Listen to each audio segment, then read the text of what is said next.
آج کی گفتگو کا عنوان ہے 15واں پارہ سورہ بنی اسرائیل آیت نمبر 53 سے لے کر 60 تک، یعنی رکوع کا حساب دیکھیں آپ تو پارے کا 5واں رکوع ختم ہو کر 6واں شروع ہو رہا ہے اور سورت کا بھی 6واں رکوع شروع ہو رہا ہے۔ اللہ رب العزت نے بندوں کے پاس ایک پیغام بھیجا ہے نبی کے توسط سے، وَقُلْ لِعِبَادِي، اور آپ کہہ دیجئے اے نبی صلی اللہ علیہ وسلم میرے بندوں سے، یعنی وہ بندے جو میری ذات پر یقین رکھتے ہیں، لِعِبَادِي میرے بندوں سے۔ یوں تو سب بندے اللہ ہی کے ہیں، لیکن جو بندہ بندگی میں لگ کر اپنے مالک کا اقرار کر لیتا ہے اس کو اللہ میرا اپنا بندہ فرماتے ہیں۔ یقول کہ وہ کہیں، التی ہی احسن جو کہ بہتر بات ہو، یعنی بات تو سبھی کرتے ہیں، جب موقع آتا ہے تو کچھ نہ کچھ کہتے اور بولتے ہیں، لیکن میرے مومن بندوں سے کہہ دو کہ وہ بات بہتر کہیں، احسن طریقے سے گفتگو کریں، یعنی گفتگو کے اندر نرمی، ملائمت، ترشی سے پرہیز کریں، یہ اللہ نے حکم دیا ہے۔ بہت سے انسان اپنے لب و لہجے میں بڑے کھرے ہوتے ہیں، یہاں تک کہ لوگوں کو ان سے بدظنی پیدا ہو جاتی ہے۔ سچ کہنے کا یہ مطلب نہیں ہے کہ چھلتا ہوا لہجہ ہو، اس میں کوئی بات نہیں کہ حق تو کڑوا ہے، الحق مر، طبیعت کے خلاف ہونے کی بنا پر تکلیف ہوگی، لیکن لہجے کی بنیاد پر تکلیف نہیں ہونا چاہیے، لہجہ بہت نرم ہونا چاہیے، یہ مومن کے لیے اللہ کا حکم ہے نبی کے توسط سے۔ اب اس کے اوپر مثالیں بہت بارہا آ چکی ہیں۔ حضرت موسیٰ علیہ السلام اور ہارون علیہ السلام، ان دونوں کو اللہ نے بھیجا فرعون کے پاس، جبکہ فرعون سرکش ہے، باغی ہے، قرآن نے خود کہا انہ طغی، اس نے طغیانی کی ہے، سر چڑھایا ہے اس نے اپنا، لیکن حکم یہ ہوا فَقُولَا لَهُ قَوْلًا لَيِّنًا لَعَلَّهُ يَتَذَكَّرُ أَوْ يَخْشَىٰ، تم دونوں فرعون سے نرم بات کرنا، لہجہ اچھا ہو، تاکہ وہ ہو سکتا ہے اپنی بات کو سن کر تذکر کرے، دھیان دے، یا کم سے کم اللہ سے ڈرے۔ مقصد کیا بتایا؟ تذکر اور خشیت، اور یہی صفت تمام انبیاء میں تھی کہ وہ بات کو بڑی نرمی سے پیش کرتے تھے۔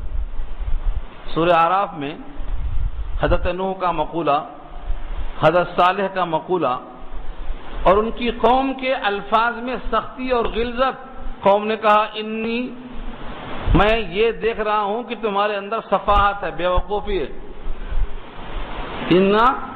جنرا کا صفاحت، تم کو ہم بیوقوف دیکھ رہے ہیں، کوئی کہا تم کو ہم گمراہ دیکھ رہے ہیں، لیکن ان کے باوجود انبیاء کے زبان پر سختی نہیں آئی، وہی لفظ۔ تو نرمی سے انسان بات سمجھتا ہے، نرمی سے آگے بڑھتا ہے۔ نبی کریم صلی اللہ علیہ وسلم کے سارے امتیازات میں یہ وصف سب سے ممتاز تھا کہ آپ اتنا نرم گفتگو فرماتے تھے کہ مخاطب جب قریب ہوتا تو قریب ہوتا چلا جاتا، دور سے بڑا روب معلوم ہوتا لیکن جب قریب آتا تو قریب تر ہو جاتا۔ اور اللہ نے خود فرمایا فَبِمَا رَحْمَةٍ مِّنَ اللَّهِ لِنْتَ لَهُمْ، اللہ کے رحمت اور اللہ کے فضل سے آپ ان کے حق میں بہت نرم ہیں، لِنْتَ لَهُمْ، اس نرمی سے وہ لوگ قریب ہوئے۔ وَلَوْ كُنْتَ فَظًّا غَلِيظَ الْقَلْبِ لَانفَضُّوا مِنْ حَوْلِكَ، اور اگر آپ ان کے مقابلے میں سختی برتتے، دل کے سخت ہوتے، تندخو ہوتے، مزاج میں بڑی تلخی ہوتی تو سب بکھر جاتے، کوئی قریب نہیں آتا۔ تو مومن کے لیے یہ امتیاز ہے کہ اس کی بات نرم ہونا چاہیے، لہجہ ناصحانہ ہونا چاہیے، یہ اللہ نے یہاں حکم دیا ہے۔ ان الشیطان ینزغ بینہم، بے شک شیطان لوگوں کے درمیان نزع ڈالتا ہے سخت کلامی کرا کے، چھوٹی سی بات پہ جھگڑا شروع ہوتا ہے۔ آدمی اپنے گھروں کے جھگڑوں پر غور کرے، ساس اور بہو کے جھگڑے ہوں، چچا بھتیجے کے جھگڑے ہوں، یہ سارے جھگڑے سخت کلامی سے شروع ہوتے ہیں۔ اگر آدمی اپنی سچی بات کو اسی انداز سے نرمی سے پیش کر دے تو جھگڑا وہیں ختم ہو جائے، رفع دفع ہو جائے۔ یہی یہاں مراد ہے کہ شیطان تو چاہتا ہی ہے کہ تم میں جھگڑا ہو جائے، فساد ہو جائے، تو نزع کیسے پیدا کرتا ہے؟ وہ تمہاری سخت کلامی کو ذریعہ بنا کر نزع پیدا کر دیتا ہے۔ یہ ہے شیطان کی طرف سے، ان الشیطان ینزغ بینہم، بے شک شیطان نزع اور فساد ڈالتا ہے ان کے درمیان۔ اس کا یہ مشغلہ کیوں ہے کہ وہ لوگوں کے درمیان لڑا کر کیا چاہتا ہے؟ اللہ نے پیغام دے دیا، ان الشیطان کان للانسان عدوا مبینا، بے شک شیطان ہے انسان کا صریح دشمن۔ عدوً کہہ کر ختم نہیں کیا بلکہ مبینہ فرمایا، صریح چیلنج کر کے آیا ہے۔ تو اور اس کے بعد کے رکوع میں آ رہا ہے اس کا چیلنج پھر دوبارہ۔ اس نے واضح کیا ہے کہ جس آدم کی وجہ سے میں مردود ہوا، میں اس کی اولاد کو اپنے ساتھ جہنم میں لے کر جاؤں گا، یہ اس کا پلان ہے۔ تو اس لیے وہ چاہتا ہے کہ شیطان کے اندر جو یہ ارادہ ہے کہ میں اپنے ساتھ لے کے جاؤں، کس کو؟ اس شخص کی اولاد کو جس کی وجہ سے مجھے مردود ہونا پڑا، اور وہ ہے آدم۔ اتنا صریح دشمن ہے تو اس دشمن کو کامیاب ہونے سے بچانے کے واسطے ہم کو نرم گفتگو اختیار کرنا پڑے گا۔ آج لوگ مسجدوں میں جانے سے ڈرتے ہیں، مسجدوں میں بھی لوگ جھگڑے پہ آمادہ ہو کے آتے ہیں۔ جب مسجدوں میں بھی امان اور سکون نہیں ہے، مسلمانوں کے درمیان نزاع پیدا ہو جاتا ہے چھوٹی چھوٹی باتوں پر، جبکہ اللہ کے نبی نے یہ واضح پیغام دے دیا ہے کہ کوئی کسی پر دروغہ نہیں ہے، ہر ایک کو اپنا حساب دینا ہے۔ ما علیک من حسابہم من شیء، آپ پر ان کا حساب نہیں ہے، جو گمراہ ہے اس کی گمراہی کا وبال اسی پر پڑے گا، آپ کو پریشانی کی ضرورت نہیں ہے، اپنا اپنا عمل کر لیجیے آپ۔ ہاں اگر کوئی حق بات پہنچانا ہے تو ڈھنگ سے پہنچائیے، لیکن مسلط ہونے کا حکم نہیں ہے۔ اور سورہ انعام سے پہلے اللہ نے یہ پیغام دے دیا تھا، یا ایھا الذین آمنوا علیکم انفسکم لا یضرکم من ضل اذا اہتدیتم، لوگوں تم اپنی ذات کو لازم پکڑو، اپنا خیال پہلے کرو کہ تم جہنم میں جا رہے ہو یا جنت میں جا رہے ہو۔ جو گمراہ ہو گیا ہے اس کی گمراہی تم کو مضر نہیں، لا یضرکم من ضل اذا اہتدیتم، اگر تم ہدایت پر ہو تو کسی کی گمراہی تمہارے واسطے مضر نہیں۔ اس کے باوجود لوگ اپنا خیال نہیں کرتے، دوسروں پر مسلط ہو جاتے۔ ہر شخص کو چاہیے کہ اپنا خیال کرے، اور شیطان یہ طریقہ اپناتا ہے کہ دوسروں کو عیب دکھا کر ان پر طنز کرانے کا موقع دیتا ہے۔ جھگڑا شروع یہاں سے ہوتا ہے۔ ربکم اعلم بکم، تمہارا رب تمہیں خوب جانتا ہے۔ اس جملے سے اشارہ یہ ہے تم کسی کے سامنے اپنی برتری کا اظہار کر کے برتر نہیں ہو جاؤ گے، تفاخر کر کے قابل فخر نہیں بن جاؤ گے، لوگوں کے سامنے اپنے تفوق کے دلائل پیش کر کے تم جنت نہیں حاصل کر سکو گے۔ تمہارا رب جو اصل تم کو پیدا کرنے والا ہے وہ تم سے خوب جانتا ہے کہ تمہاری حقیقت کیا ہے۔ جسے ایک انسان کہتا ہے اپنے بارے میں، من آنم کی من دانم، بھائی میں کیا ہوں مجھے معلوم ہے۔ صاحب البیت ادری بما فی، گھر والا جانتا ہے کہ گھر میں کیا ہے، جس کا گھر ہے اسی کو نہیں معلوم، آپ کا حال آپ کو نہیں معلوم۔ تو جو خالق ہے جس نے آپ کے دل کو پیدا کیا ہے، دل میں وساوس کو پیدا کیا ہے، کیا اسی کو نہیں معلوم کہ آپ کی کیا حالت ہے؟ ربکم اعلم بکم، وہ تم کو خوب جانتا ہے، لہذا تم جس قابل ہو تمہیں وہ مقام دے گا، دوسروں پر بڑائی کا اظہار کرنے سے کوئی فائدہ نہیں۔ اس لیے متواضع ہونا چاہیے۔ ان یشاء یرحمکم او ان یشاء یعذبکم، اگر وہ چاہے تو تم پر رحم فرمائے، اور اگر چاہے تو تم کو عذاب دے دے۔ تمہارے اعمال، تمہارے ایمان، تمہارا اللہ سے تعلق کیسا ہے؟ آج کل لوگوں کا تعلق سب سے ہے، بیوی سے ہے جبکہ وہ تعلق عارضی ہے. اگر دونوں صاحب ایمان جنت میں جائیں تو باقی رہیں گے، اور دو میں سے ایک جنت میں گیا اور ایک جہنم میں گیا، تعلق ختم. ماں باپ کا تعلق ہے، قیامت میں یہ کام میں نہیں آئے گا اگر دونوں کا ایمان الگ ہو گیا. لا تجزی والد عن ولدہ ولا مولود هو جاز عن ولدہ شیئا. سورہ لقمان میں اللہ نے کہا دیا بیٹا باپ کے کام میں نہیں آئے گا. اگر دونوں ایمان میں مشترک ہیں تو کام میں آئے گا، لیکن اگر بیٹا مومن اور باپ غیر مومن کام میں نہیں آئے گا، رشتہ ختم.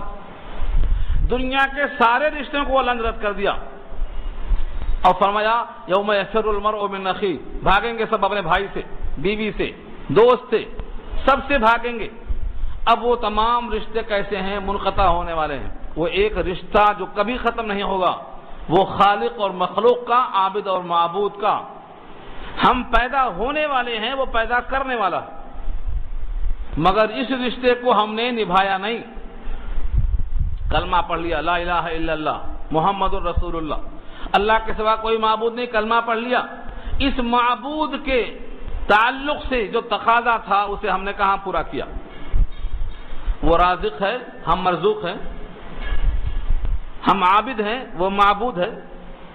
ہم ساجد ہیں، وہ مسجود ہے. تو دونوں میں رشتہ ہونا چاہیے، اس رشتے کا تقاضا ہونا چاہیے. اس تقاضے کی تکمیل پر رشتہ مستحکم ہوتا ہے. اور جب قبر میں لوگ چھوڑ کے آ جاتے ہیں تو وہ رشتہ کام میں آتا ہے، وہاں سے سب ختم. شکریہ اے قبر تک پہنچانے والوں، شکریہ. اب اکیلے ہی یہاں سے، اب اکیلے ہی چلے جائیں گے اس منزل سے ہم. اب یہاں سے آگے کوئی ضرورت نہیں کسی کی، نہ بیوی، نہ بچے، نہ مال، نہ دولت. یہاں سے ہم خود جائیں گے. کیوں؟ ہمارا جو خالق ہے یہاں سے ہم کو لے کے جائے گا، رہنمائی کرے گا، ہر مقام پر لیتے ہوئے جائے گا. کسی کا کوئی سہارا نہیں. آج طاقت ہے تو آج سہارا بھی ہے، اور اس دن گھٹنے اور ٹخنے سب لوگ باندھ دیں گے، ناک بند کر دیں گے، اور ٹڈی بھی باندھ دیں گے، اور کفن بھی پہنا دیں گے. جو آدمی کفن پہننے پر قادر نہیں، اتنا مجبور، اس دن اکیلا ہوگا. کون ہوگا ساتھ میں؟ اللہ. ان سے تعلق ہمارا مضبوط کیوں نہیں ہو رہا ہے پھر؟ یہ بتایا یہاں پر. تمہارا رب تم کو خوب جانتا ہے. اگر چاہے گا تم کو رحم کرے گا اور چاہے گا تم پر عذاب دے گا. اگر تم اس سے اپنی قربت پیدا کر چکے ہو، تم اس کے ہو کے رہ گئے ہو. من کان للہ کان اللہ لہ. جو اللہ کا ہو گیا اللہ اس کا ہو گیا. اور جو اللہ کا ہو جاتا ہے اللہ تعالیٰ اسے ہر مقام پر ایسا ساتھ لے کے چلتے ہیں، دنیا کا کوئی شفیق اتنا شفقت نہیں کر سکتا. تو بندے کا اللہ سے تعلق ہے رشتے کی بنیاد پر. رشتہ کیسا ہے؟ الہ کا. وہ الہ ہے، لا الہ، کوئی معبود نہیں. اگر ہم نے کوئی معبود اور مان لیا تو لا الہ کو رد کر دیا، ہم نے جھٹلا دیا کلمے کو. کوئی معبود اور ہے تو لا الہ کی نفی ہو گئی. اپنی نفی اتنی کرنا، اپنے کو اتنا مٹانا کہ اللہ ثابت ہو جائے. لا الہ الا اللہ، میں نہیں ہوں مگر اللہ ہے. میرا وجود اس کے بغیر نہیں، میری آرزو اس کے بغیر نہیں، میری جنت اس کے بغیر نہیں، میرا کوئی مقام اور کوئی حیثیت اس کے بغیر نہیں. تو اپنے کو اتنا مٹانا کہ وہ ثابت ہو جائے. تو اب اللہ چاہیں گے تو تم پر رحم فرمائیں گے اور چاہیں گے تم کو عذاب دیں گے، کیونکہ وہ مالک ہیں.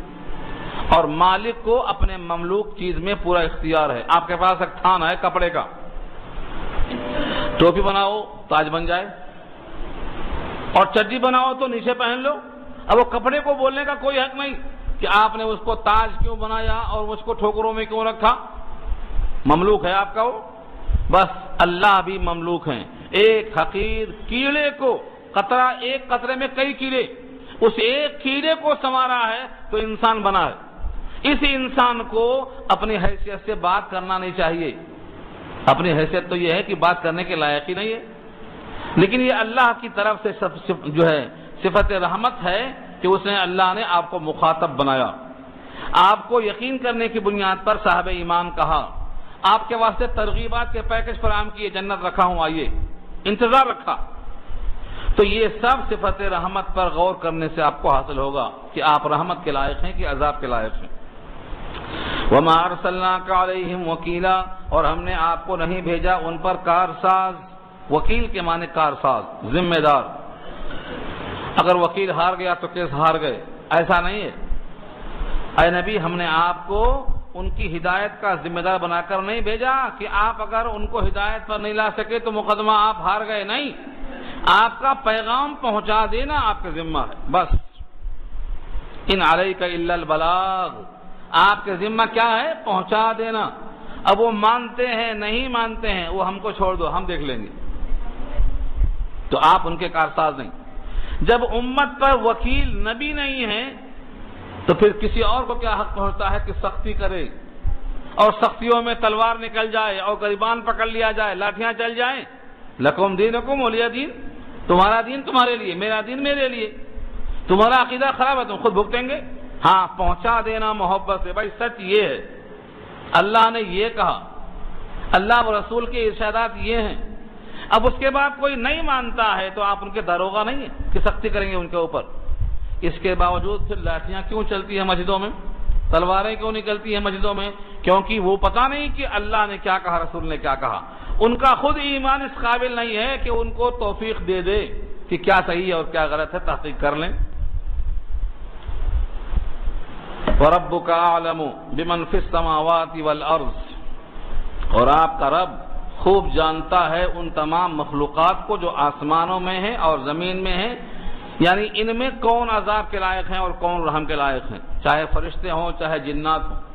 سماوات سے مراد فرشتے اور الارض سے مراد انسانوں سے ہٹ کر اجنہ، ان کو بھی اللہ جانتے ہیں کہ ان میں کون ہے جو رحمت کے لائق ہے اور کون ہے جو عذاب کے لائق ہے۔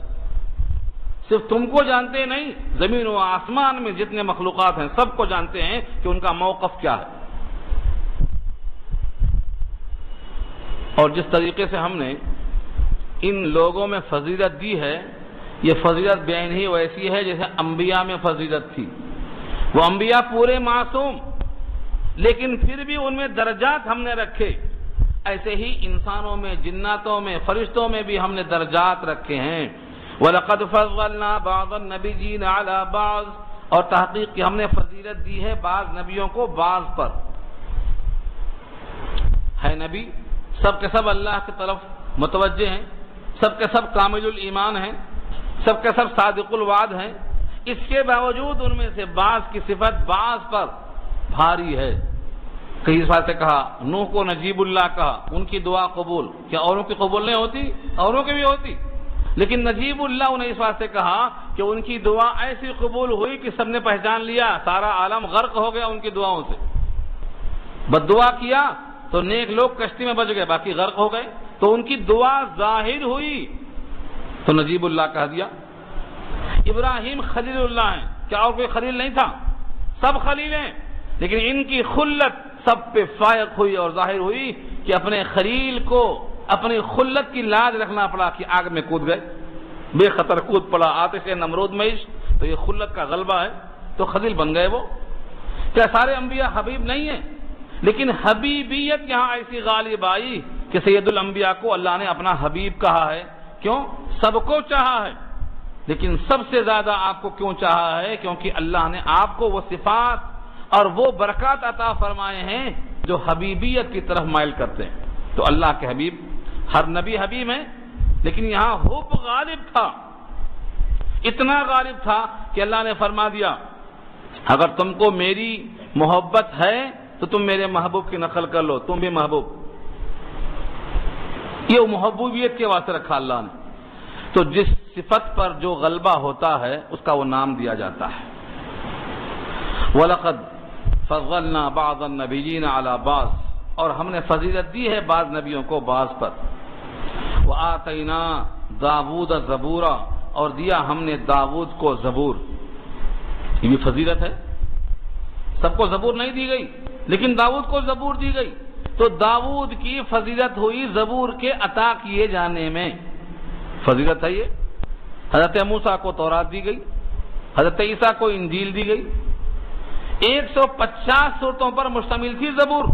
اب قرآن میں کتنی صورتیں ہیں؟ 114 ہیں، اور زبور میں کتنا تھیں؟ 150 صورتیں تھیں، لیکن اس میں احکامات نہیں تھے، ان میں صرف اللہ سے قربت کے وظائف تھے۔ اللہ سے کیسے قریب ہوں. دعائیں تھیں، مناجات تھیں، تسبیحات تھیں، ذکر و اذکار تھے، احکامات نہیں تھے. جس طرح انجیل میں احکامات نہیں تھے، تورات کو فالو کرتے تھے. قرآن کریم تمام سابقہ کتابوں میں جو کچھ تھا ان تمام کو اللہ نے فلٹر کر کے آخری کتاب پیش کیا ہے. اب اس کے بعد قیامت تک اس کی کوئی ضرورت نہیں تبدیل کیا جائے. نہ اس کا ایک حرف مٹنے والا ہے، نہ تبدیل ہونے والا ہے. یہ کتاب ہمیشہ کے راستے رہے گی. اب کوئی کتاب نہیں آئے گی. اسی کتاب کو فالو کرنے کا حکم دیا ہے. کچھ لوگ جنوں کو پکارتے ہیں، کچھ لوگ فرشتوں کی عبادت کرنا چاہتے ہیں، کچھ لوگ دیگر مخلوقات کے ذریعے سے آگے بڑھنا چاہتے ہیں.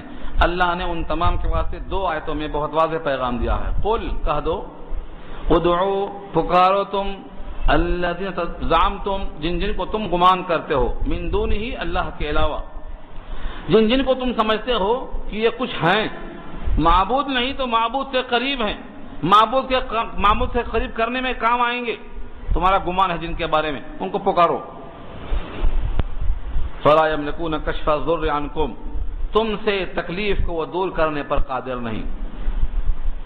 کوئی بھی جن جن کو تم گمان کرتے ہو کہ یہ بھی معبود کی طرح ہیں یا معبود کے مشابہ ہیں یا معبود سے قریب ہیں، ان میں سے کسی کو پکار کر دیکھ لو. فلا یملکون کشف الضر عنکم، یہ مالک نہیں ہے تکلیف کو دور کرنے کے تم سے.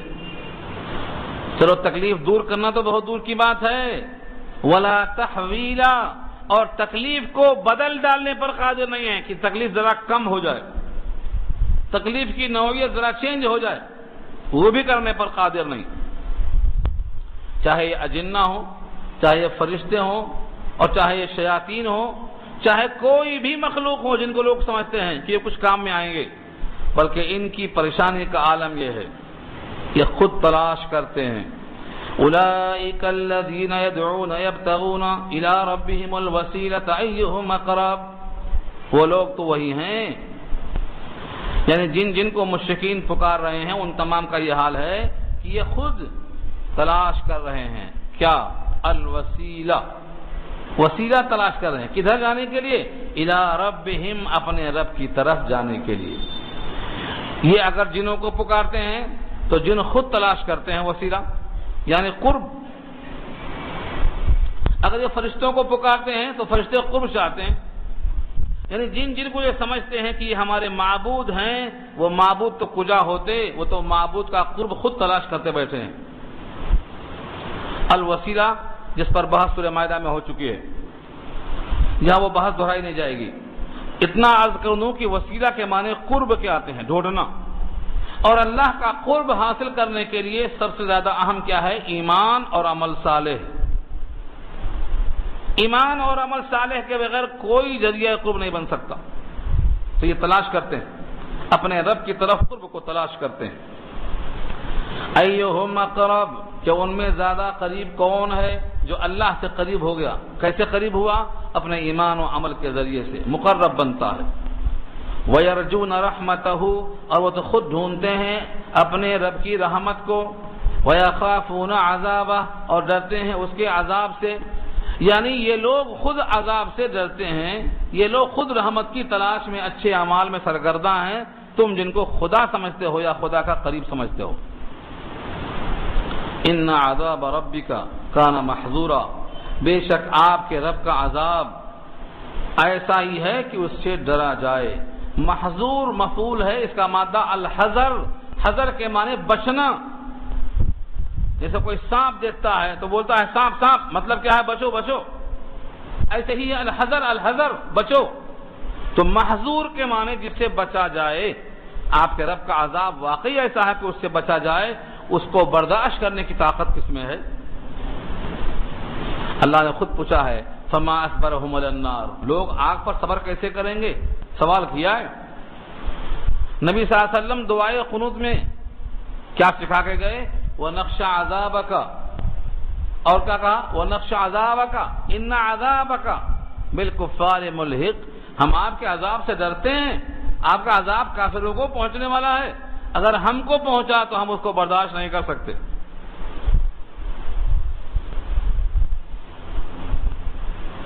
تو اللہ تعالیٰ کی طرف یہ متوجہ اسی واسطے ہوتے ہیں کہ اللہ کے عذاب سے ڈرتے ہیں، اس کی رحمت کی امید رکھتے ہیں۔ تو تم جن کو معبود کہتے ہو وہ خود ڈرتے ہیں، وہ خود رحمت کے امیدوار ہیں، وہ خود نیک اعمال میں لگے ہوئے ہیں، تو بھلا وہ خدا کیسے ہو سکتے؟ لہذا دنیا میں جتنی مخلوقات کو لوگ سجدہ کرتے ہیں وہ سب کے سب اللہ کی مخلوق ہیں، اللہ ان کا مالک ہے، وہ اللہ کی مملوک ہیں، وہ خود اللہ کے عذاب سے ڈرتے ہیں اور بچنے کی خاطر اچھے اعمال کرتے ہیں۔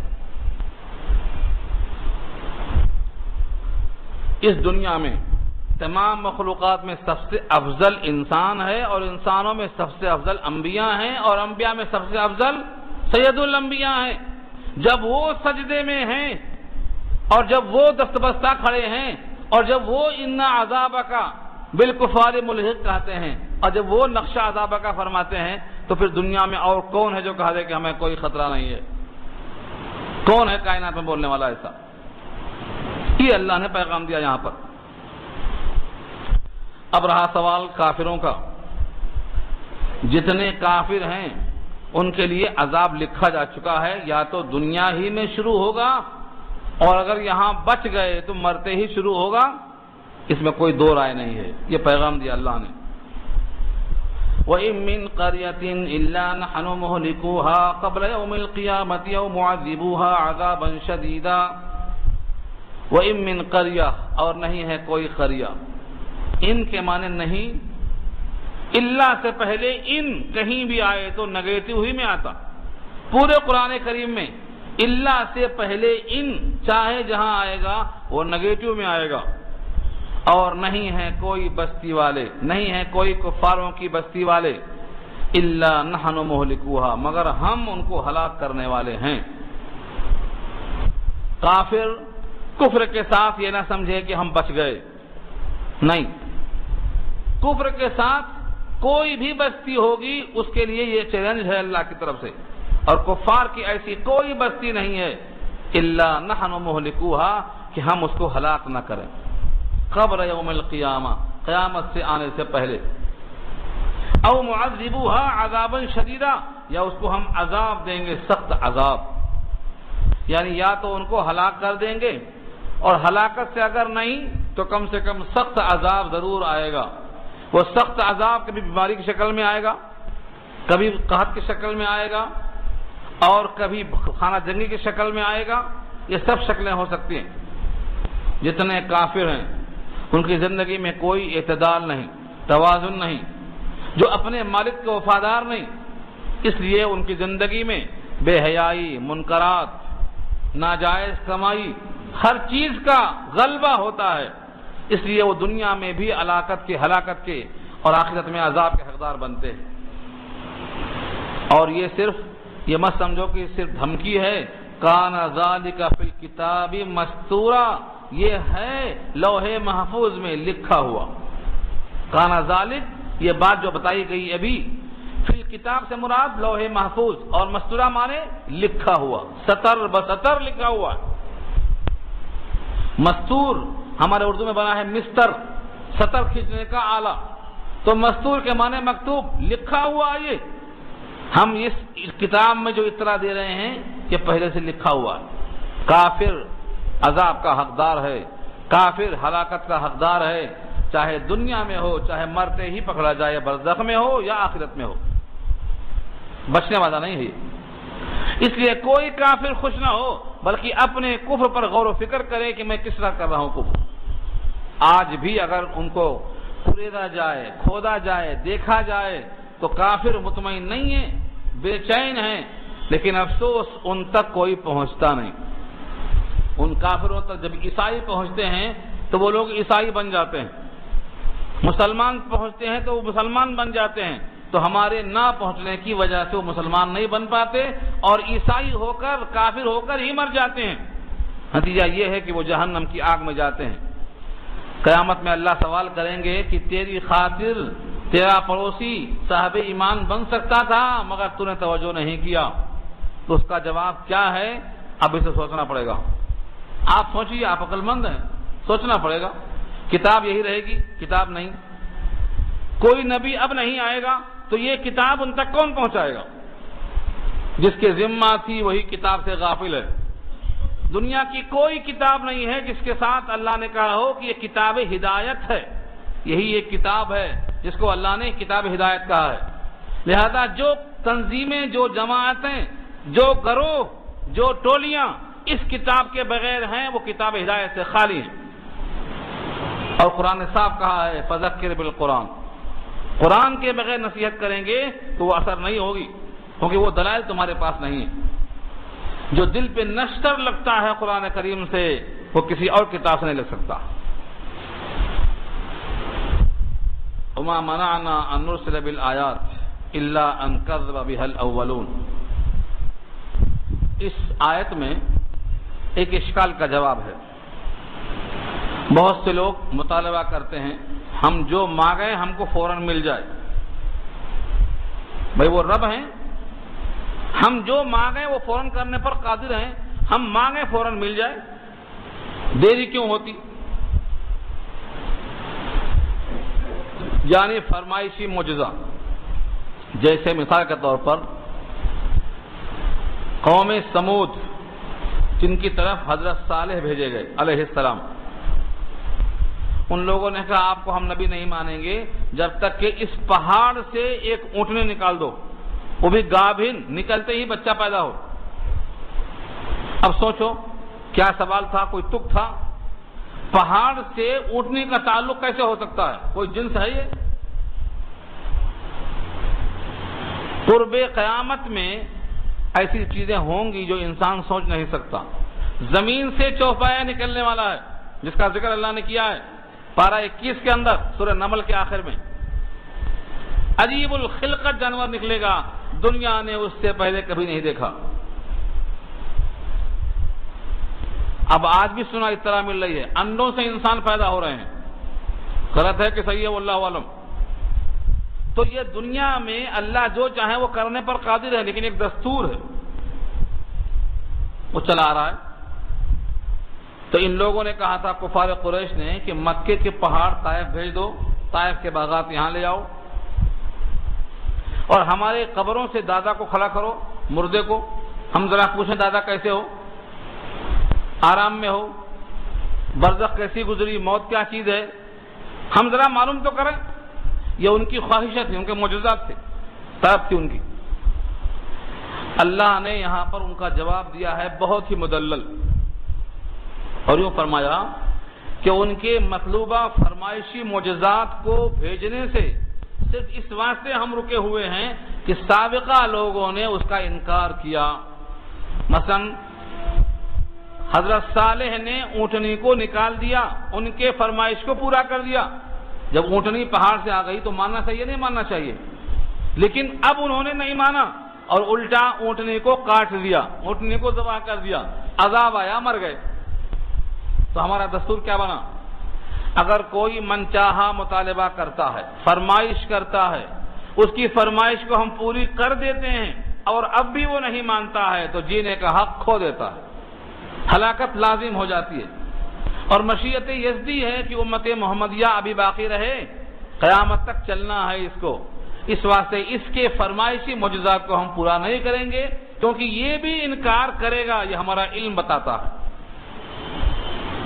اب سنیے آیت کو، وَمَا مَنَعْنَا أَن نُرْسِلَ بِالْآيَاتِ، اور نہیں منع کیا ہم نے فرمائشی معجزات کو بھیجنے سے، ان نرسل بالآیات، نشانیاں بھیجنے سے، الا ان کذب، مگر یہ کہ جھٹلایا، بہا، ان فرمائشی معجزات کا، کس نے؟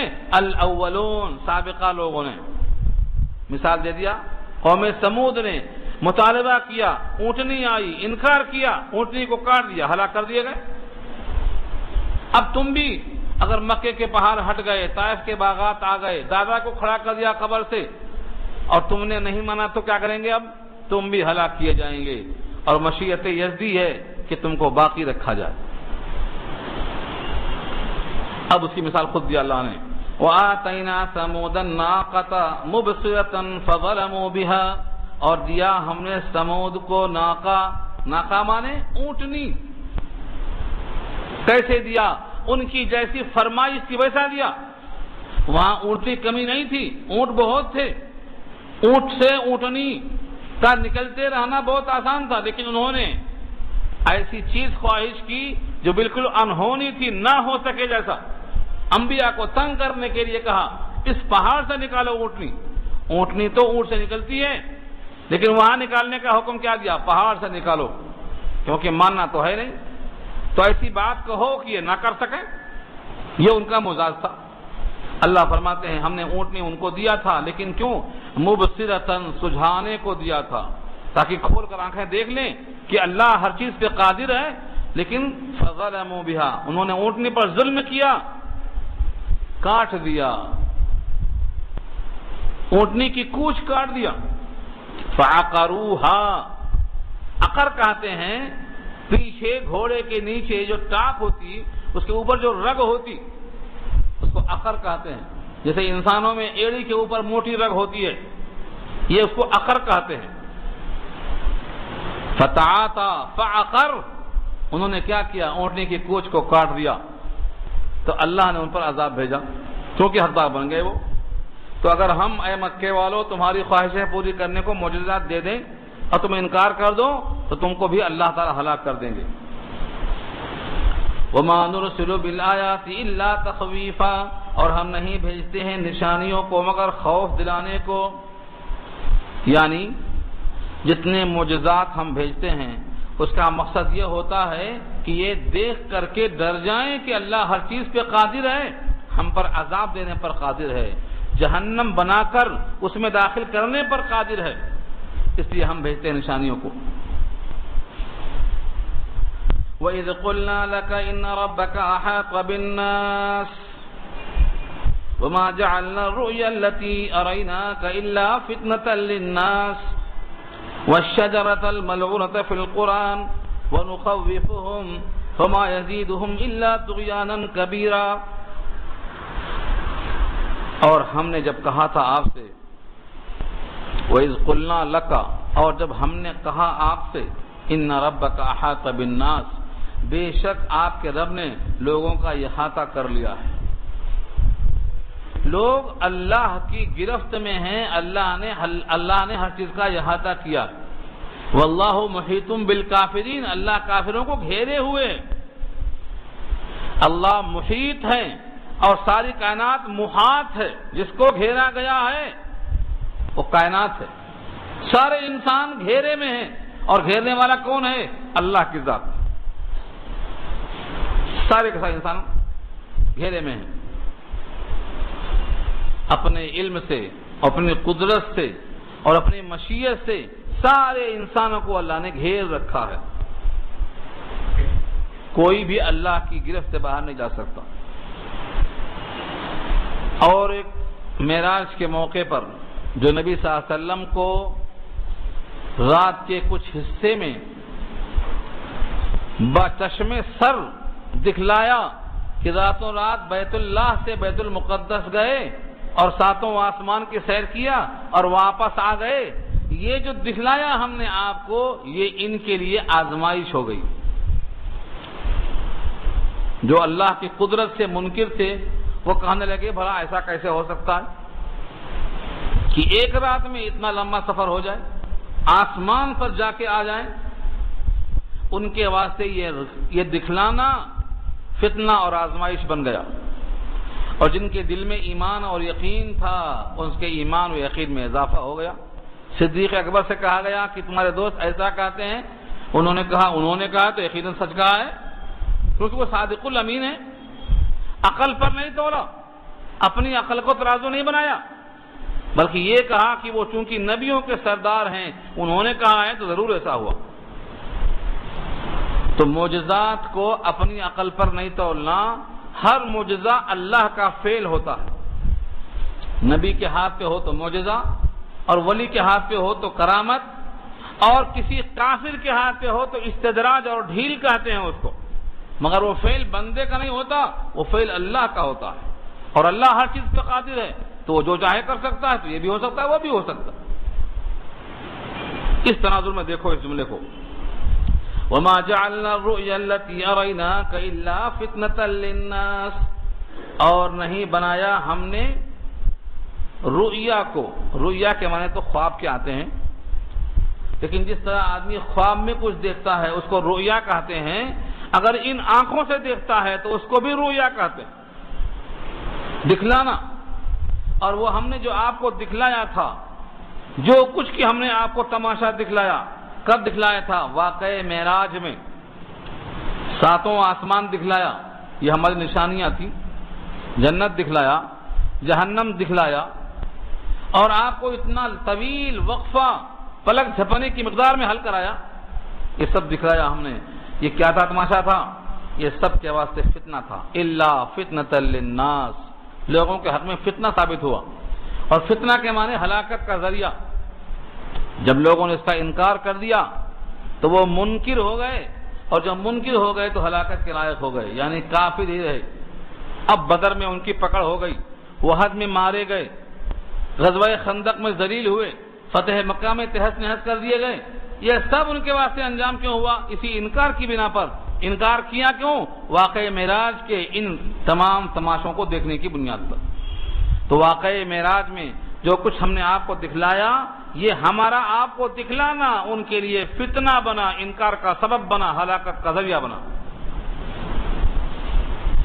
والشجرۃ الملعونۃ فی القرآن، اور ایک درخت ہے، الشجر درخت، الملعونہ جس پر لعنت کی گئی ہے قرآن کریم میں، یعنی قرآن میں اس درخت کا تذکرہ ہے، اور تذکرہ بھی لعنت کے ساتھ ہے۔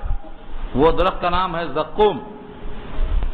یہ زقوم کا درخت بھی ان کے حق میں فتنہ ثابت ہوا۔ فتنہ کیسے ثابت ہوا ان کے حق میں؟ ان کے دماغ میں یہ ہے کہ ہر چیز عقل پر تولو، عقل پر نہیں تلی تو انکار کر دو۔ آج بھی بہت سے ایسے لوگ ہیں جو اپنی بات کو، نبی کی بات کو بھی ملا کر تولتے ہیں عقل پر۔ کیا کہا انہوں نے؟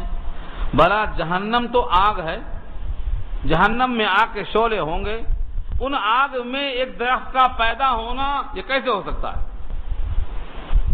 جہنم کی آگ دنیا کی آگ سے 70 گنا تیز، اب اس میں ایک درخت کا رہنا، پھلنا پھولنا، بڑا ہونا، پھل لگنا، سب جھوٹ ہے، کیسے ہو سکتا ہے؟ یہ تول دیا عقل پہ۔ ان کو یہ خبر نہیں ہے کہ اللہ تعالی اگر چاہیں تو آگ کا درخت بنا سکتے ہیں، جب لکڑی کا بنا سکتے تو ہرے بھرے درخت کو، جو بالکل کانولا درخت ہوتا ہے، ہرا بھرا، اس درخت کو اللہ تعالی لکڑی میں تبدیل کرتے کہ نہیں کرتے؟ سارا جہان جانتا ہے۔ الذی جعل لکم من الشجر الاخضر نارا، سورہ یاسین پڑھا آپ نے؟ ایک درخت ہے ہرا بھرا تر و تازہ، کٹنے کے بعد لکڑیاں اس کی آگ بنتی نہیں بنتی؟ جب وہ ہرے بھرے درخت کو آگ میں تبدیل کر سکتا ہے تو پھر آگ میں درخت اگا نہیں سکتا؟ یہ ہے کمی ان کی۔ اور سورہ یاسین کی اس آیت میں جو میں نے ابھی پڑھا، لکھا ہے کہ 2 درخت عربوں میں ہوتے تھے، ایک کا نام ہے فرخ، ایک کا نام ہے افار۔ یہ دونوں درخت کی ہری شاخیں توڑ کے لاؤ اور ایک کو دونوں سے ملا دو، ملاتے ہی آگ نکلتی، وہ آج بھی ہے۔ تو ہرے بھرے درخت کو جس میں رس نکلتا ہرے پن کا، دونوں کو جوڑ دیا تو آگ بن جاتی ہے۔ تو اللہ تعالی جہنم کی آگ میں درخت اگانے پر قادر ہے، لیکن جو آدمی اپنی عقل ہی کو سب کو سمجھتا ہے، وہ جہنم میں درخت کا انکار کر کے فتنے کے اندر پڑ گیا اور اس نبی کا انکار کر بیٹھا۔ یہ ہے وہ درخت جس کا انکار کیا گیا۔ انکار کرنا تو آسان ہے، لیکن پہلے یہ طے کر لو، کیا آپ کے دماغ میں اتنی قوت ہے کہ ہر چیز اس میں آ سکتی ہے؟ ایک آدمی مر جاتا ہے، کیا نکلا؟ کچھ دیکھا آپ نے نکلتے ہوئے؟ اس جسم میں روح کا آنا اور روح کا نکلنا کبھی دیکھا؟ نکالنے والے فرشتوں کو کبھی دیکھا؟ ڈالنے والے فرشتوں کو کبھی دیکھا؟ جب عقل اتنی کمزور ہے کہ تمہارے اندر کے جسم سے ایک چیز نکلتی ہے مگر تم اس کا ادراک نہیں کر سکے آج تک، اس ناقص عقل پر اتنا بھروسہ؟ اللہ کی قدرت پہ انکار تمہیں کرنے سے پہلے سوچنا چاہیے تھا کہ عقل ناقص ہوتی ہے۔ اس شادی کہتے ہیں نہ ہر جائے مرکب تما تاختن کہ جہاں سپر باعد انداختن، عقل ہر جگہ نہیں چلتی، عقل کا گھوڑا کہیں نہ کہیں چھوڑ دینا پڑتا، عقل کو چھوڑنا پڑے گا ورنہ اسلام پہ عمل نہیں کر سکتے آپ وضو کر کے آئے، بیٹھنے کے بعد ہوا خارج ہو گئی، پھر جائیں گے تو کیا دھوئیں گے آپ؟ جو ابھی دھو کے آئے، ابھی تر و تازہ دھو کے آئے، پھر دھونا ہے اسی کو، تبھی آپ کا وضو ہوگا۔ ہوا کے خروج کو اللہ نے سبب بتایا لیکن مقام خروج کو دھونے کا حکم نہیں دیا، تو عقل پر کہاں چلیں گے آپ؟ حضرت علی فرمایا کرتے تھے اگر عقل پر چلو گے تو مسح نیچے کرنا چاہیے، کیونکہ گرد و غبار نیچے لگتا ہے، مگر مسح آپ اوپر کرتے ہیں، پیروں کے پنجوں کے اوپر مسح کرتے ہیں، نیچے مسح نہیں کرتے۔ کیوں؟ گرد و غبار تو نیچے لگتی ہے، حکم ہے حکم، ہر چیز کی علت، ہر چیز کا ریزن تمہارے دماغ میں اتنی قوت نہیں ہے۔ تو اللہ قادر ہیں، وہ جہنم کے اندر درخت اگانے پر قادر ہیں، وہ آگ کا درخت اگائیں گے، اس کا نام سمندر ہوگا۔ جو اللہ آگ کا سمندر بنا سکتا ہے، وہ جو اللہ نے پانی کا سمندر بنا کے دکھا دیا ہے، وہ ہر چیز کرنے پر قادر ہے۔ آج پانی کا سمندر ہے، کل آگ کا سمندر ہے، پانی کے سمندر میں درخت اگا سکتا ہے اور آگ کے سمندر میں بھی اگا سکتا ہے، کائنات ہے اس کی، وہ جو چاہے کر سکتا ہے، فعال لما یرید، اس کی شان ہے، وہ جو ارادہ کر لے کر جاتا۔ تو یہ فتنہ بنا ان کے حق میں۔ وَنُخَوِّفُهُمْ، اور ہم ان کو ڈراتے ہیں، اگر نہیں مانو گے تو جہنم میں ڈال دیں گے، نہیں مانو گے تو یہ کر دیں گے، اور ہمارا یہ ڈرا دینا بجائے انہیں قریب کرنے کے اور بدکتا ہے، اور انسان بھاگتا ہے، بدک بدک کے بھاگتا ہے۔ وَمَا يَزِيدُهُمْ إِلَّا طُغْيَانًا كَبِيرًا، اور جب ہم ان کو ڈراتے ہیں تو ہمارا ان کو ڈرانا ان کو اضافہ نہیں کرتا ہے مگر کس میں؟ سرکشی میں، اور بڑھتی ہے سرکشی۔ جتنے سرکش ہیں ان کی سرکشی بڑھتی ہی رہتی ہے جب جب ان کے سامنے کوئی وعید کی بات کی جاتی ہے۔ مثلا یہی بات ہے زقوم کا درخت، زقوم کا درخت جب ان کے سامنے آیا تو اس سے بجائے ڈرنے کے ایک نیا معنی نکال لیا، کہتے ہیں کہ مکھن اور ملائی کا جو مجموعہ ہے اس کو زقوم کہتے ہیں، تو کہا تو اچھی چیز ہے، مکھن ملائی کھائیں گے۔ زقوم کے جو معنی ہیں اس کو انہوں نے ڈھال لیا اپنی مرضی کے مطابق اور کہتے ہیں زقوم کے معنی مکھن اور ملائی کے ہیں، یعنی اور اچھی بات ہے، جب ہم کو سرکشی کی پیداش میں مکھن ملنے والا ہے تو کیا غم ہے۔ اس طرح انہوں نے معنوں کو تبدیل کر لیا اور سرکشی پہ آگے بڑھ گئے۔ تو انسان کی فطرت یہ ہے کہ جتنے بھی کافر ہیں جب ان کو ڈرایا جاتا ہے تو سرکشی میں اور بڑھتے چلے جاتے ہیں۔ اس سرکشی کی مثال میں اللہ تعالیٰ نے ایک واقعہ بیان کیا ہے، وَإِذْ قُلْنَا لِلْمَلَائِكَةِ اسْجُدُوا لِآدَمَ فَسَجَدُوا إِلَّا إِبْلِيسَ، اور جب کہا ہم نے فرشتوں سے کہ سجدہ کرو آدم کو تو سب نے سجدہ کر لیا مگر ابلیس نے، سب نے سجدہ کر لیا، ابلیس نے سجدہ نہیں کیا۔ کیوں سجدہ نہیں کیا؟ اس کی سرکشی دیکھو اور سرکشی میں اضافہ دیکھو۔ قال، اس نے کہا اَأَسْجُدُ لِمَنْ خَلَقْتَ طِينًا، کیا میں سجدہ کروں اس کو جس کو آپ نے پیدا کیا ہے مٹی سے؟ مٹی تو پست ہے، حقیر ہے، پاؤں کے تلے رہتی ہے، اور آگ سے پیدا ہوا ہوں میں، جبکہ شعلے والا آگ ہمیشہ اوپر دکھتا ہے آپ کو، ترفع ہے، بلندی ہے، کسی گڑھے میں جلائیں گے تو بھی اوپر اٹھتا ہے شعلہ، اور مٹی کو اچھال کے پھینکو اوپر تو پھر نیچے گرتی ہے آگے۔ اس کی فطرت میں مٹی ہے اور خست ہے اور پستی ہے اور ذلت ہے اور دناعت ہے، بھلا اس کو میں سجدہ کروں؟ قال اَأَسْجُدُ، کیا میں سجدہ کروں لمن خلقت طینا، جس کو پیدا کیا آپ نے مٹی سے؟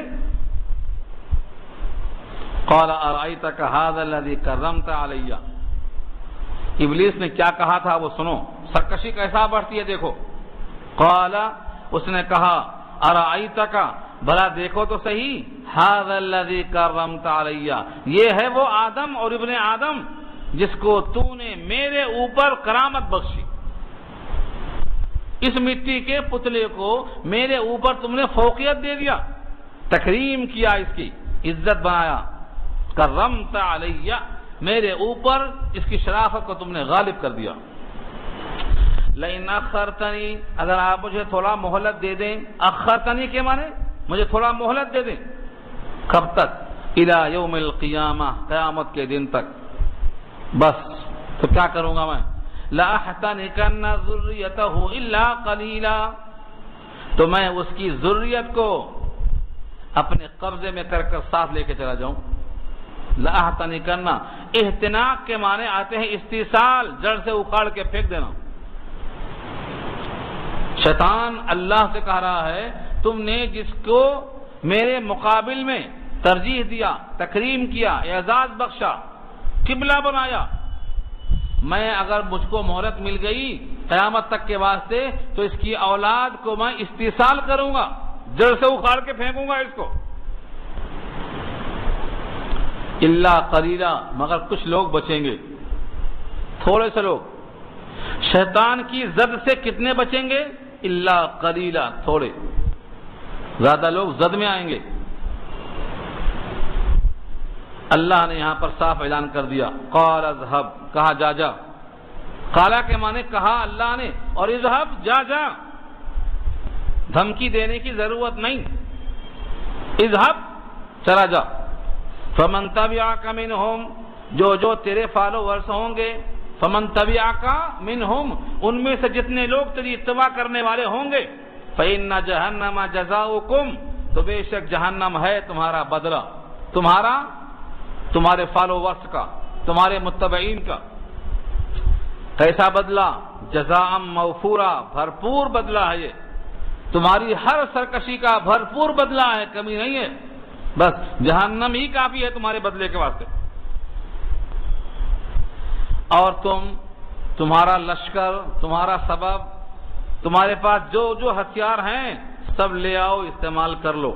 قال اذهب فمن تبعك منهم فإن جهنم جزاؤكم جزاء موفورا واستفزز من استطعت منهم بصوتك۔ واستفزز کے معنی ان کو اکھاڑ کے اپنے قبضے میں کر لو۔ استفزاز کے معنی آتے ہیں تدبیریں کر کے قبضے میں کر لینا۔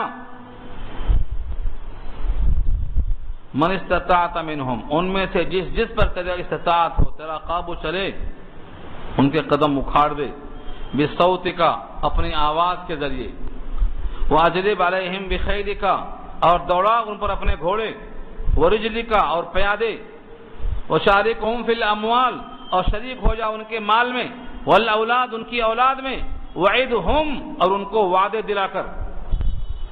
اللہ نے کہا تیرے جتنے داؤں ہیں یہی ہے نا سب، جا کے جو کرنا ہے کر لے۔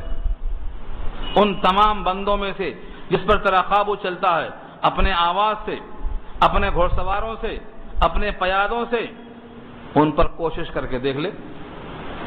اللہ نے بھی چھوڑ دیا کھلا اس کو۔ اب یہاں کئی سوالات ہیں، طویل بحث ہے۔ کیا شیطان کی کوئی آواز ہے؟ کیا لفظ ہے؟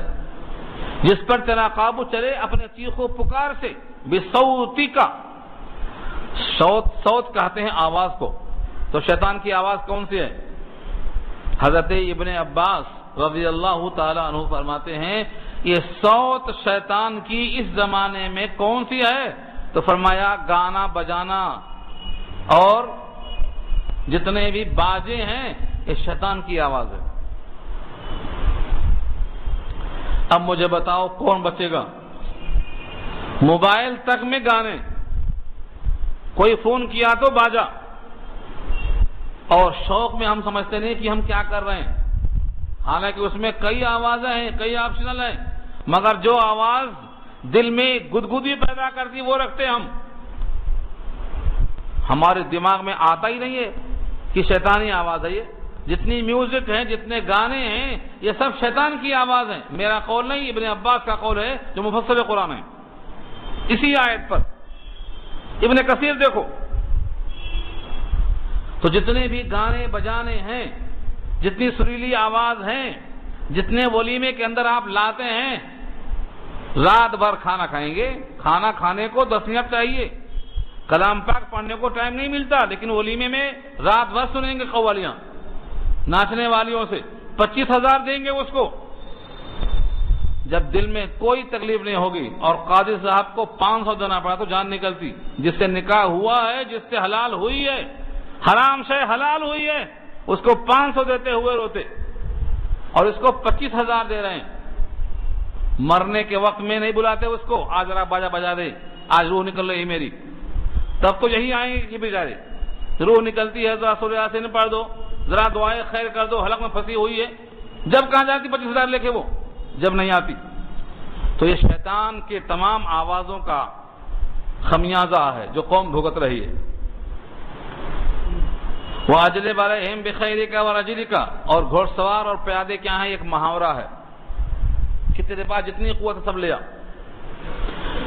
اس سے امکان اس کا بھی ہے کہ ہو سکتا ہے اس کے پاس گھوڑ سوار بھی ہوں, پیادے بھی ہوں, لشکر بھی ہوں, کیا تعامل ہے, ہو سکتا ہے دیا ہو اللہ نے انتظام, انکار کی گنجائش نہیں ہے. ہو سکتا ہے یہ مجازی معنی ہو سکتا ہے حقیقی معنی ہو. وَشَارِكُهُمْ فِي الْأَمْوَالِ, اور ان کے مال میں شریک ہو جا. شیطان مال میں شریک کیسے ہوتا؟ آپ نے حلال بھی اور حرام بھی دونوں کو ملا دیا, شریک ہو گیا. بینک سے پیسہ رکھا تھا, اپنا پیسہ بھی لیا, سود کا بھی لے لیا, ملایا, مال میں شریک ہو گیا. رشوت لیا اور تنخواہ بھی لیا, دونوں ملا دیا, شریک ہو گیا. یہ مال میں شرکت ہے. حرام مال جو بھی ملے گا وہ شیطان کی شرکت سے ملے گا. اور کھانا کھانے میں جب آپ بسم اللہ کے بغیر کھاتے ہیں تو اس کا بھی ہاتھ پڑتا ہے اس میں, اور جب بسم اللہ کہہ کے آپ کھاتے ہیں تو اس کا ہاتھ نہیں آتا. مل کر کھاؤ. ایک بار کھانا کھاتے کھاتے نبی صلی اللہ علیہ وسلم کو ہنسی آ گئی. فرمایا ہنسنے کی وجہ کیا ہے؟ کہا یہ فلانے صاحب بسم اللہ بھول گئے, شیطان بھی آیا, کھانے لگا. جب بیان میں ان کو یاد آیا تو بسم اللہ اول ہو آخر ہو پڑھ لیا, شیطان کو قے کرنا پڑا, اس پر ہنسی آ گئی. تو مال میں شرکت شیطان کی ہوتی ہے جہاں ہم موقع دیتے ہیں اس کو. اور آگے فرمایا والاولاد, اولاد میں شریک ہو جا. اولاد کو دیندار نہیں بنائیں گے بلکہ بددین بنائیں گے تو شیطان اس میں شریک ہو جاتا ہے.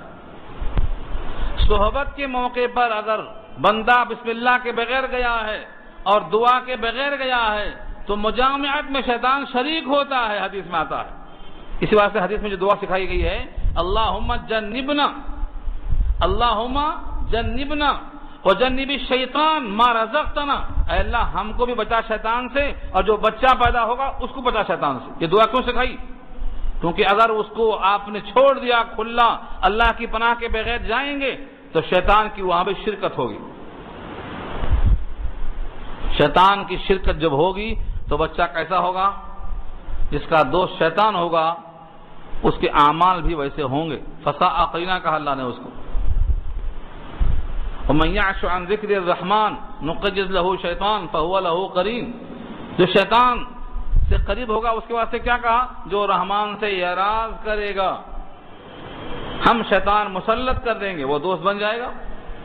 تو اولاد میں شرکت, مال میں شرکت. وعدہم, اللہ نے کہا اور ان سے وعدہ بھی دے دے. شیطان وعدہ دلاتا ہے, دیکھو صدقہ دو گے تو مال گھٹ جائے گا, اور سود لو گے تو مال بڑھ جائے گا. تو سود لینے پر لگاتا, صدقہ سے روکتا. کون کرتا یہ کام؟ شیطان. یہ اس کا وعدہ ہے. پیچھے آیت آ چکی ہے, الشیطان یعدکم الفقر ویامرکم بالفحشاء. شیطان کہتا ہے ارے مال دیتے رہیں گے تو ختم ہو جائے گا, فقیر ہو جائیں گے. شیطان کے یہ حربے ہیں. اللہ نے کیا کیا کہا اس آیت میں؟ تیرا جس پر قابو چلتا ہے ان کے قدم اکھاڑ دے, گھوڑ سواروں سے, پیادوں سے, ان کے مال میں اولاد میں شریک ہو جا, ان سے وعدے کر لے. وما یعدہم الشیطان الا غرورا, اور نہیں ہے شیطان کا ان سے وعدہ سوائے دھوکے کے. الا غرورا, دھوکا. اللہ نے دنیا کو غرور کہا, شیطان کو غرور کہا, اور ذریعہ غرور کو بھی دھوکا کہا. تو غرور کے معنی دھوکا. مثلا ہم سمجھتے ہیں یہ پورا گھرانہ، پوری جائیداد، پورے باغات یہ ہماری ہے، ہوا نکل گئی ڈال دیا قبر میں، کسی اور کی ہو گئی، اب ہم سمجھتے رہے کہ ہماری ہے، نکل گئی ملکیت سے، ہماری مرضی کے بغیر نکل گئی، لمحوں میں نکل گئی۔ تو یہ جائیداد کا غرہ، یہ غرور ہے، اور دھوکہ ڈالنے والا کون ہے؟ شیطان ہے، اس کو بھی کہا غرور، وغرکم باللہ الغرور، دھوکے باز تم کو دھوکے میں رکھتا ہے۔ تو کون ہے وہ دھوکے باز؟ شیطان ہے۔ تو شیطان کا جتنا وعدہ ہے، جتنا دھوکہ ہے، سوائے دھوکے بازی کے دوسرا وعدہ نہیں کر سکتا۔ اب اس سے کوئی گھبرا جائے کہ اب کیا ہوگا، شیطان کو کھلی چھوٹ دے دیا، اس کی آواز باجا ہے، اس کے گھوڑ سوار پیادے بھی ہیں، مال اوراد میں شرکت بھی ہے، ان کے وعدے دھوکے ہیں، اب ان سے بچنا کیسے؟ اگلا ٹکڑا رب کریم کا ہے، جا جا تجھے جو کرنا ہے کر لے، جو میرے اپنے بندے ہیں ان پر تیرا زور نہیں چلے گا، جو میرے اپنے ہیں مجھے ان پہ بھروسہ ہے کہ ان پر تیرا زور نہیں چلے گا۔ دیکھو الفاظ رب کریم کے، ان عبادی لیس لک علیہم سلطان، بے شک جو میرے بندے ہیں نہیں ہے ان پر تیرا کوئی قابو۔ سلطان کے معنی بادشاہ، جس طرح بادشاہ کو قابو ہوتا ہے، تجھ کو میرے بندوں پر قابو ایسا نہیں دیا میں نے۔ تو شک میں چلائے گا، وعدے کرے گا، دھوکے دے گا، لیکن جو میرے بندے ہیں صبح شام ضربت نفسی کہتے ہیں، صبح اور شام اعوذ باللہ کہتے ہیں، جو ہمیشہ اللہ کی پناہ میں رہتے ہیں، ان پر تیرا داؤں نہیں چلنے والا ہے۔ ان عبادی لیس لک علیہم سلطان، بے شک میرے بندوں پر تیرا کوئی زور نہیں چلے گا۔ وکفا بربک وکیلا، اور آپ کا رب کافی ہے کارساز ہونے کے اعتبار سے۔ کفا بربک، رب آپ کا کافی ہے، کس لحاظ سے؟ وکیل، کارساز ہونے کے اعتبار سے، جس کا رب کفیل بن جائے، وکیل بن جائے، ان پر شیطان کا زور نہیں چلے گا۔ اسی لیے اللہ نے کہا ہے بار بار اعوذ باللہ من الشیطان الرجیم پڑھ کر قرآن شروع کرو، اب شیطان نہیں آئے گا۔ اور کسی بھی کام میں شیطان کا احساس ہو تو رب اعوذ بک من ہمزات الشیاطین پڑھ لیا کرو۔ سورہ مومنون پارہ 18 کثرت سے پڑھو، رب اعوذ بک من ہمزات الشیاطین وَأَعُوذُ بِكَ رَبِّ أَن يَحْضُرُونَ، یہ دو آیت ہیں سورہ مومنون پارہ 18 میں، 99 اور 90 کے درمیان میں یہ آیتیں ہیں۔ ان دو آیتوں کو یاد کر لو، بچوں پر دم کرو، بچے خود یاد کر لیں اور پڑھیں، تو شیطان قریب نہیں آئے گا اگر رب کی پناہ حاصل کر لیا۔ تو جو میرے بندے ہیں ان پہ تیرا زور نہیں چلے گا، یہ رب کریم کا سری اعلان ہے۔ ہاں جو میرے ہی نہیں ہیں، میرے توحید پر قائم نہیں ہے، میری طاقت پہ ان کو شبہ ہے، میرے وعدوں پہ ان کو یقین نہیں ہے، بس تیرے ساتھ وہی آئیں گے اور جائیں گے۔ جو تیرے ہیں وہ تیرے ساتھ جہنم میں جائیں گے، اور جو میرے ہیں ان پر تیرا زور نہیں چلے گا، بڑے پختہ ہیں وہ۔ اب یہ دعا کرنا ہے اللہ تعالی ہم کو اپنا بندہ بنا دے، ایسا بندہ کہ جن پر شیطان کا زور نہ چلے، شیطان طاقت لگائے اس کا زور نہ چلے، ایسے بندوں میں سے ہمارا شمار ہو جائے، یہ ہمیں فکر کرنا ہے۔ اب یہاں سے اللہ تعالیٰ نے بندوں پر جو انعامات ہیں، جو بندے آنکھوں سے دیکھتے ہیں، جن سے ان کو معلوم ہوتا ہے کہ رب کریم ہم پر کتنا قادر ہے، ایسے صفات بتائے ہیں تاکہ بندہ دیکھے۔ مثلا فرمایا ربکم الذی یزجی لکم الفلک فی البحر لتبتغوا من فضلہ انہ کان بکم رحیما، تمہارا رب وہ ہے ایسا منعم حقیقی ہے کہ تمہاری خاطر سمندروں میں کشتی چلاتا ہے، یزجی چلاتا۔ اب کوئی کہے کشتی تو کشتی وان چلاتا ہے، نہیں چلاتا، وہ خالی پتوار پھیلا رہا ہے۔ اللہ نے خود کہا ہے اگر ہم ہوا کو روک لیں تو وہیں کہ وہیں کھڑی ہو جائے گی۔ ان یشاء یسکن الريح فیظللن رواقد علی ظہرہ، اگر ہم ہوا کو روک لیں تو یہ وہیں کہ وہیں ٹھہر جائے گی، آگے نہیں چلے گی۔ تو ہوا ہم چلاتے ہیں اور ہوا اس کشتی کو چلاتی ہے، تو محرک کون ہوا؟ اس لیے دیکھو قدرت، دیکھو پانی سیال، کشتی وزندار اور ہوائیں لطیف خوشگوار، ان سے ہم اس کثیف چیز کو چلاتے ہیں۔ کس طرح ہم چلاتے ہیں کہ ہزاروں ٹن وزن یہ ہلکی پھلکی ہوا پانی پر چلتی ہے لے کے۔ یہ قدرت ہماری دیکھو، ہم اتنے قادر ہیں، تو پھر شیطان کی خباثت کو بھی ہماری تحفظ میں آنے کے بعد تمہیں ڈرنے کی ضرورت نہیں ہے، اس کو ہم سنبھالیں گے۔ تم ہماری پناہ میں تو آؤ، سچ بولو، توحید پر قائم رہو، حلال غذا کھاؤ، صبح شام ہمارے سامنے حاضری دو، ملاقات تو ہم سے کرتے رہو۔ اور جب شیطان کو ہم موقع دیں گے خود ہی کہیں گے آ جا، ہم تیرے ساتھ ہیں، تجھے بھی گانا پسند ہے، مجھ کو بھی پسند ہے، ہم کو بھی نماز سے بیزارگی ہے اور تجھ کو بھی سجدے سے انکار تھا، تو کہے گا آ جا، ہم دونوں کی دوستی ہے۔ تو یہاں اسی کا سبق دیا ہے رب۔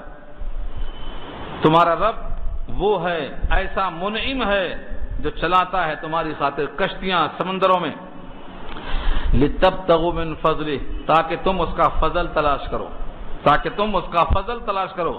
یہاں مراد رزق ہے۔ قرآن کریم میں کثرت سے جہاں جہاں لفظ فضل آیا ہے وہاں مراد رزق ہے، رزق تلاش کرنا۔